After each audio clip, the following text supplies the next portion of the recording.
Hello students, I am Ajay Sandhu. आज हम पढ़ने वाले हैं क्लास 12th की फ्लेमिंगो बुक से second poem titled as an elementary school classroom in a slum by Stephen Spender. Elementary का मतलब होता है primary classes up to 5th class, and slum का मतलब होता है a highly populated urban residential congested area with dense population and unhygienic atmosphere।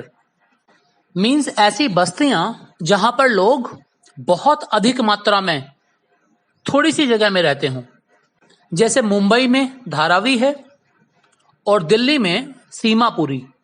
It is right at the border of the Delhi. Let us know a few things about the poet before we begin into the text. This poem has been composed by Stephen Spender. Stephen Spender 1909 में पैदा हुए थे and 1995 में he left for heavenly abode. वह एक English poet और essayist थे, and Stephen Spender had keen interest in politics, so he declared himself as socialist and pacifist. उनके वर्क्स की जो थीम्स होती हैं ज्यादातर वो सोशल इनजस्टिस और क्लास के अंदर जो स्ट्रगल है, जो क्लास के अंदर इनइक्वालिटीज हैं, उन पर आधारित होती हैं, और ये पोएम भी इसी थीम पर बेस्ड है। पोएट इस पोएम में स्लम में रहने वाले लोगों की सामाजिक एवं आर्थिक हालत पर सवाल उठाता है। पोएट स्लम में रहने वाले बच्चों के लिए उनकी शिक्षा के अधिकार व पौष्टिक भोजन के विचार को प्रस्तुत करता है। ज्यादातर बच्चे यहां पर कुपोषण के शिकार हैं। स्पेंडर इस पोएम में गवर्नमेंट, इकोनॉमिक्स एंड एजुकेशन पर अपने विचारों को स्पष्ट और मजबूती से रखते हैं। कुल मिलाकर हम कह सकते हैं कि यह पोएम स्लम में रहने वाले बच्चों की लिविंग कंडीशंस को इंप्रूव करने के लिए वकालत करती है। पोएट इस पोएम में ये कहना चाहता है कि इन बच्चों को भी अपॉर्चुनिटी, समान अवसर मिलने चाहिए। So the central theme deals with poverty, education and childhood. Spender का मानना है कि आप ऐसे बच्चों को शिक्षा देने का ढोंग नहीं कर सकते जो बेहद गरीब और भूखे हों। The purpose of educating such children is bound to be defeated. So let us read the text and find out कि पोएट किस तरीके से गंदी बस्ती में स्थित एक स्कूल तथा उसमें पढ़ने वाले बच्चों के हालातों को इस पोएम में डिस्क्राइब करता है। Stanza 1, line 1. Far, far from gusty waves, these children's faces, like rootless weeds, the hair torn round the pallor, the tall girl with her weighed down head, the paper-seeming boy with rat's eyes, the stunted, unlucky heir of twisted bones, reciting a father's gnarled disease, his lesson from his desk. At back of the dim class, one unnoted, sweet and young. His eyes live in a dream of a squirrel's game, in tree room other than this. Far, far from gusty waves, these children's faces. These children, अब यहां पर poet उन बच्चों की बात कर रहा है जो एलिमेंट्री स्कूल में पढ़ते हैं, जो कि एक स्लम एरिया में सेटअप है। वह स्कूल एक स्लम एरिया में है और उसके अंदर उस स्लम के बच्चे पढ़ते हैं।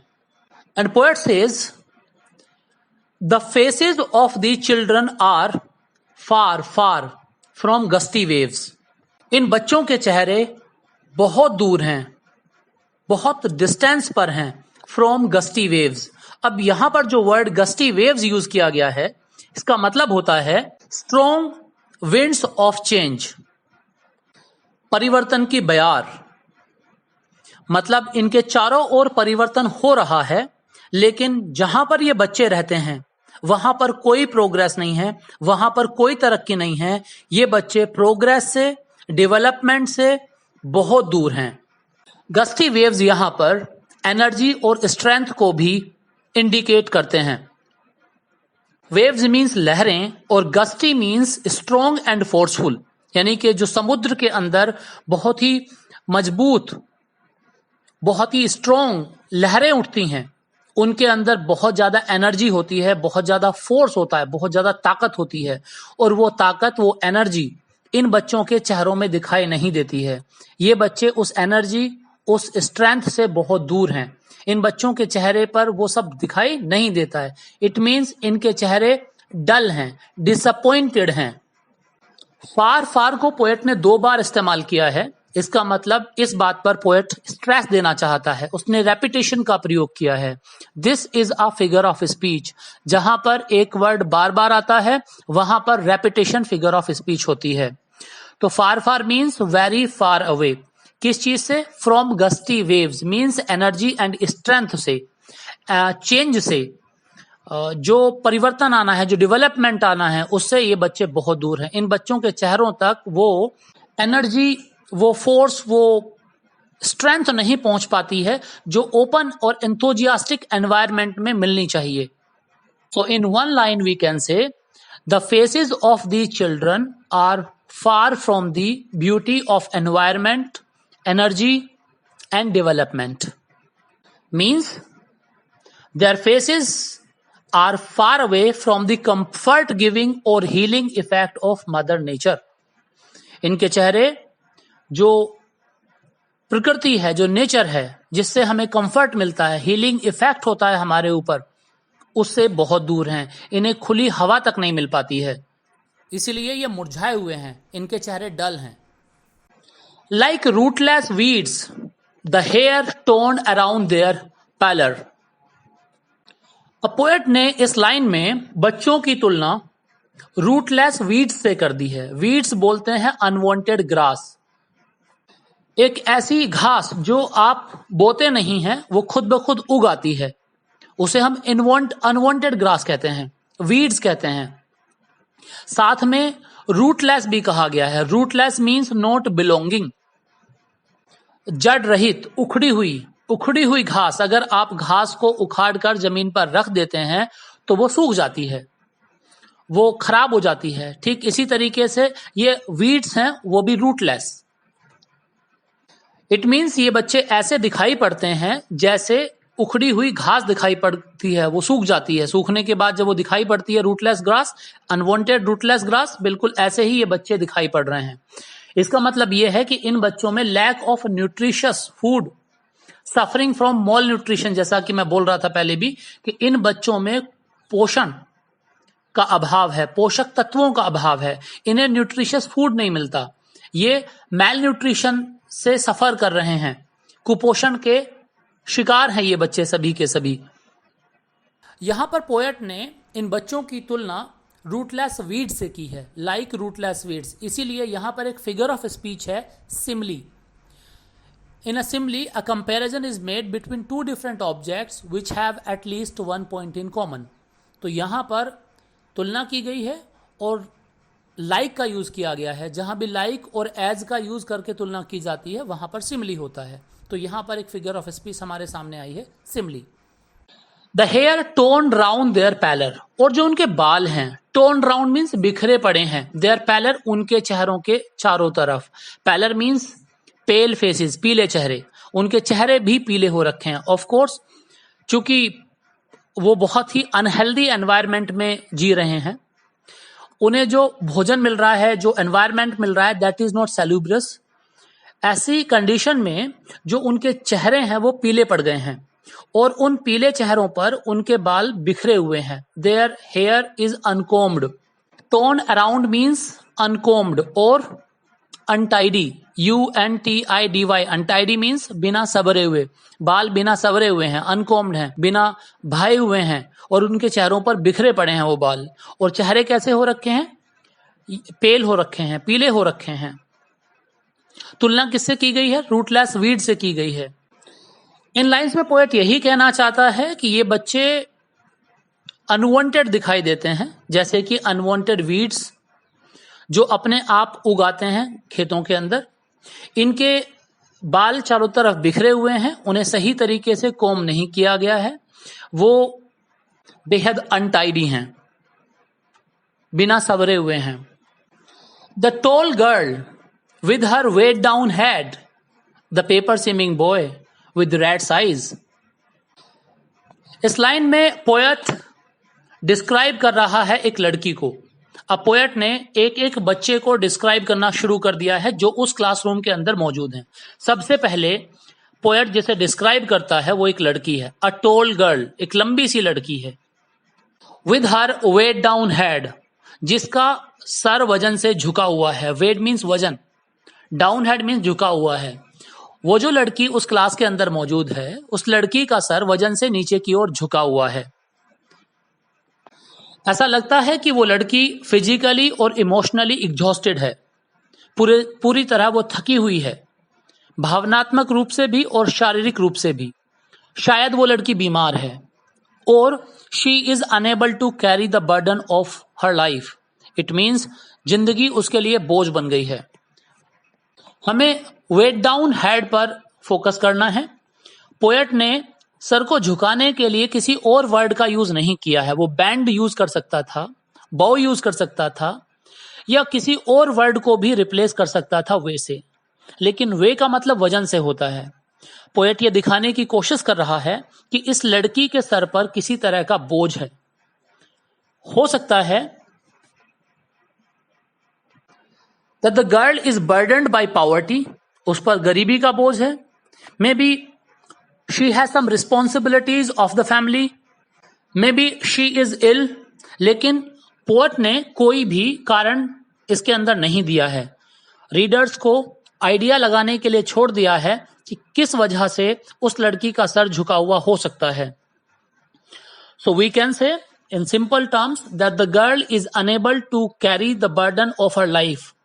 The life has become a burden to her. She is unhappy as she is a victim of poverty suffering from malnutrition. Then the paper seaming boy with red eyes. Next image एक लड़के की है जिसे poet ने paper seeming बताया है। Seeming means दिखने वाला। How does he appear? Like paper. लड़का पेपर की तरह दिखता है, इतना पतला दिखता है जितना कि पेपर। विद रैट्स आईज, और उसकी आंखों को मेटाफोरिकली चूहे की आंखों से कंपेयर किया है पोएट ने। यहां पे मेटाफर है। पोएट ने उस बच्चे की आंखों की तुलना एक चूहे की आंखों से की है, यानी कि उसकी आंखें ऐसी हैं जैसे एक चूहे की आंखें होती हैं। किसकी आंखें? उस लड़के की जो कि पेपर जितना पतला है। पेपर सीमिंग होने से हमें यह पता चलता है कि लड़का बेहद पतला है, जैसे कि वो पेपर का बना हुआ हो। इससे यह भी पता चलता है कि यह लड़का भी मैल न्यूट्रिशियस है, यह भी कुपोषण का शिकार है। इसके अलावा यह भी he is also suffering from poverty. और चूहे की आंखों से तुलना करने का पोएट का क्या उद्देश्य है? शायद यही कि चूहे की आंखों में हमेशा एक डर रहता है। The rat is always scared, पकड़े जाने का डर, मारे जाने का डर। वो डर इस बच्चे की आंखों में भी देखा जा सकता है। And the rat's eyes are full of hunger and greed. चूहे की आंखों में हम भूख और लालच भी देख सकते हैं। In the same manner we can see the same things in the eyes of this child. So in simple terms we can say the boy is thin, weak and scared. लड़का पतला है, कमजोर है और डरा हुआ है। यहां पर पोएट ने मेटाफर का यूज किया है विद रैट्स आईज। बच्चे की आंखों की तुलना चूहे की आंखों से की है और पोएट ने लाइक और एज का यूज नहीं किया है। अगर लाइक और एज का यूज किया होता तो वहां पर सिमिली फिगर ऑफ स्पीच हो जाती, लेकिन यहां पर डायरेक्ट तुलना की गई है, इसलिए यहां पर मेटाफर है।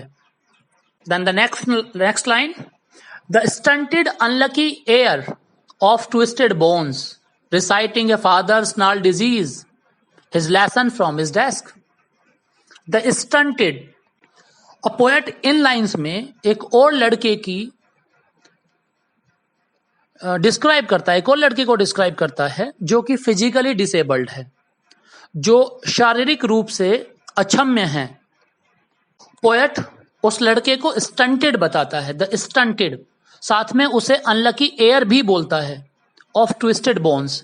पहले इन वर्ड्स को समझ लेते हैं। Stunted means not fully grown due to malnutrition. एक चीज सब में कॉमन है, सब के सब मैल न्यूट्रिशस हैं, सब के सब कुपोषण के शिकार हैं।